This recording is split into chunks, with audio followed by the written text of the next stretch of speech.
deal with airplane peanuts.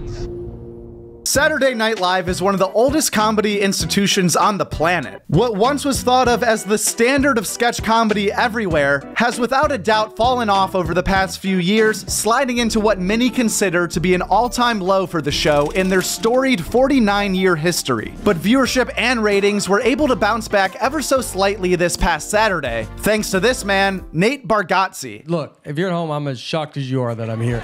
So everybody was super excited to see Nate Bargatze hosting Saturday Night Live. And not just because Nate is a great comedian at the top of his game who clearly deserves this honor, but also because it's the first time in a while that we got to see a real authentic comedian hosting SNL with no hidden agenda. Booking comics as the host is not only a treat for the viewers, but it's also in the show's best interest overall. Just take a look at the numbers over the last 4 seasons of Saturday Night Live. Over this time period, the average SNL viewership comes out to 4.24 million people per episode, with a particularly bad episode being around 3 million people and a great episode being around 5 million. Last season, the only episode that broke the 5 million mark was hosted by Steve Martin and Martin Short. The season before that, they only featured one comedian as a host, with John Mulaney bringing in 4.7 million viewers. But the real kicker comes from season 46, which started off with Bill Burr, Chris Rock, and John Mulaney hosting 3 of their first 4 episodes, all bringing in over 4.7 million views. But the real smoking gun from this season that proves SNL performs better when a comedian is hosting comes from season 46, episode 6, when 9.1 million people tuned in to see Dave Chappelle. Here's what I mean. It's over. If you're on SNL right now, yeah, you have to tell people you're on SNL. Like if you go out to dinner with somebody, they go, "What do you do for a living?" You have to go, "I'm on SNL." Rock, Farley, Sandler never had to do that. What I mean is that as a cultural monolith, like it's over. The people that are on the show are no longer superstars. The medium is over. It's changed. TV's over. Yeah. SNL, you almost have to look at like an appearance on Carson. So like if the actor was more famous than Carson, that was just this massive moment. Right. So the actor or the celebrity that's going on SNL has to be more famous than SNL. Having funny people host a live comedy show might sound pretty obvious, but for some reason, it's a strategy that's evaded the executives at NBC for a long time. The most common sentiment regarding SNL from every generation used to be, the show was at its best when I was in high school, but it's fallen off since. Nowadays, I'm pretty sure everyone agrees that this show stinks out loud, regardless of how old you even are. I don't think there's many comedy fans out there that genuinely believe this is a quality show anymore, but Saturday Night Live does still hold some serious weight in the comedy world. They'll always have the power of hardcore nostalgia. They're still getting 4 million viewers every week, and despite the show's recent fall from glory, being asked to host an episode is still a major honor for any comedian, especially for a guy like Nate Bargatze, who is just a stand-up with no traditional acting or sketch background, and has nothing to really promote right now except his own comedy career. Yeah, I think the monologue is the part that for a comic are going to be the most comfortable. Yeah. Because you're just going to go kind of do your stand-up, so I'm very excited about the monologue. The sketches is, you know, I mean, I did some sketches when I first started comedy with my buddy, but it's like nowhere near this level, so I'll just kind of trust. I always go into it just kind of like, everybody, they know what they're doing. They're a pretty successful TV show, so you're like, I'll just ride around with you guys and you tell me what to do, and then I'll just, you know, figure it out. If you think about Saturday Night Live in terms of a modern day podcast, their guest list is all over the place, which makes it hard as a viewer to commit to watching this show every single week. But it also must be hard for the writers of this show to operate within this system, when one week you might have a real comedian like Nate Bargatze or John Mulaney on the show, and the very next week you might find yourself working with someone like Lizzo. When I was there on the writing staff, the greatest feeling was when a stand-up would show up because you knew they would handle their own monologue. Is that safe to assume that you were going to write your own monologue? Yeah.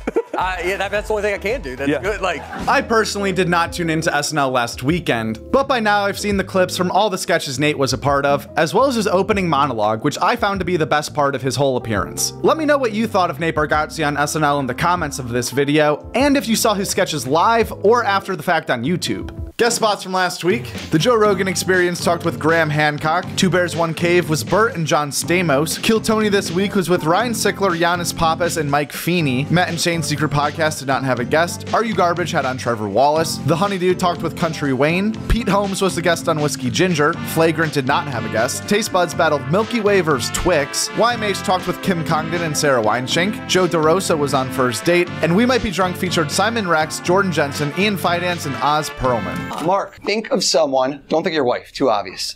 I never do. Yeah,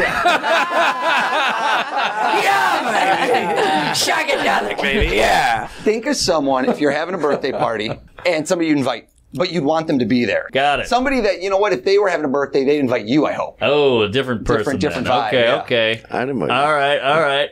I got it. You know what? Jot this down. Go over there. Write this down. Write down this person's name. Jordan, since you're on to me, grab that note. Yeah. Do you think she knows this person? Yes. Don't look then. Don't look. You Take definitely the note. know him.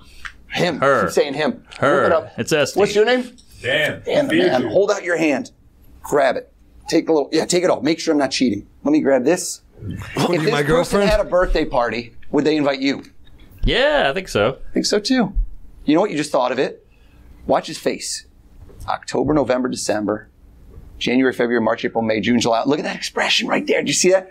Bam. You know what you do? When you think of who you're going to invite to your birthday, you got to go tit for tat. Did they invite me? The person you just thought of, what month is he born in? Oh, good. April? April. That's what I thought. Wow. How the hell, The Simon? mentalist. What the fuck is happening, man? I gave it away. I got no poker face. How'd you give it And you know what? I think it's a friend of the podcast. I know who it is. It's Gary Veter, isn't it? Wow. How the hell did you do that? What? Open up the wall. Open up the wall. If it's a photo of Gary, I'm kidding. Don't take my credit card. What the hell is she doing? She's a woman. Twist this around. This? Wait, no. Okay, Inside. Zip. okay. Open up. Oh, this my little Lord. zipper. If you got a picture of Gary in there, I'm I don't calling want the a police. picture of Gary. And there should be a card. And a zipper. And read the note on the back to Mark. What the fuck? Wish Gary happy birthday for me. Oh, my God. Dude, what the fuck is this, man? All right, I don't know how he did that. What the fuck What is kind of happening? sorcery shit are you pulling, bro? Really? You didn't write it down on anything? Ian, Do me! right Am now, I or Ian. am I not a How gay about this? man? We can all answer that one. We don't need a mentalist Does for it that. even count if you're on Molly? I don't think it does. The Tim Dillon Show did not have a guest. Angela White and Louis Katz were both on Tiger Belly. The Vlogs Podcast had on Sarah Silverman. Mike Cannon and Mike Fenoya were on Hey Babe. Usama Sadiq went on Chrissy Chaos. Tim Heidecker was the guest on Take Your Shoes Off. Being Ian with Jordan welcomed Kyle Dunnigan. Connor O'Malley visited Stabby's World. Jamie Kennedy took a ride on the Harland Highway. And Mike Feeney was on both You Know What Dude and OnlyFans. Before we hear about the new comedy specials from this week, here's a quick word from the sponsor of today's video, MyBookie. Right now is the best time of year when it comes to sports, and MyBookie is the easiest way to get in on the fun, especially when you take advantage of their 100% first-time deposit bonus, which basically means when you use our promo code JKWRLD, whatever amount of money you put in to bet with the first time, MyBookie will give you the same amount for free. MyBookie also has a really easy cash out system, odd boosting, crypto payments, and the ability to watch live games on their website while you bet. My favorite play this weekend is under 49 in the Bills-Bengals game, but let me hear your favorite picks in the comments below. Again, you can use promo code JKWRLD to claim your 100% cash deposit bonus when you use the link in our description. Now back to the video. As far as new stand-up specials are either out right now or coming out soon, Ralph Barbosa Cowabunga premiered on Netflix today, and when asked about the name, Ralph had to say, "I named it Cowabunga because that's a cool-ass word." Pete Holmes' I'm Not For Everyone premiered last week on Netflix, as well as Noel Miller's first hour special titled Stop Crying, and Mike Feeney's A Night at the Comedy Cellar. And a few specials in the works that will be coming out soon. Trevor Wallace is set to release his debut stand-up special on Prime Video November 14th, titled Pterodactyl, which comes only one day before Matt Rife's debut Netflix special, Natural Selection. Also not technically a stand-up special, but another comedy project coming out soon, Civic Duty, a short film by Stan Ruinoff starring Joe List and Tommy Pope, will be premiering November 9th at the New York Comedy Festival. Other than that, the Best of October video is going to be coming out very soon, which will include all of your favorite podcast's funniest moments from last month all put together in one video that you can find right here only on Joke World. So hit subscribe right now. Thank you so much for watching, and happy Halloween. At Joke World. That's it, at Joke World. And the world is WRLD. That's a great YouTube channel, Joke World. Check it out.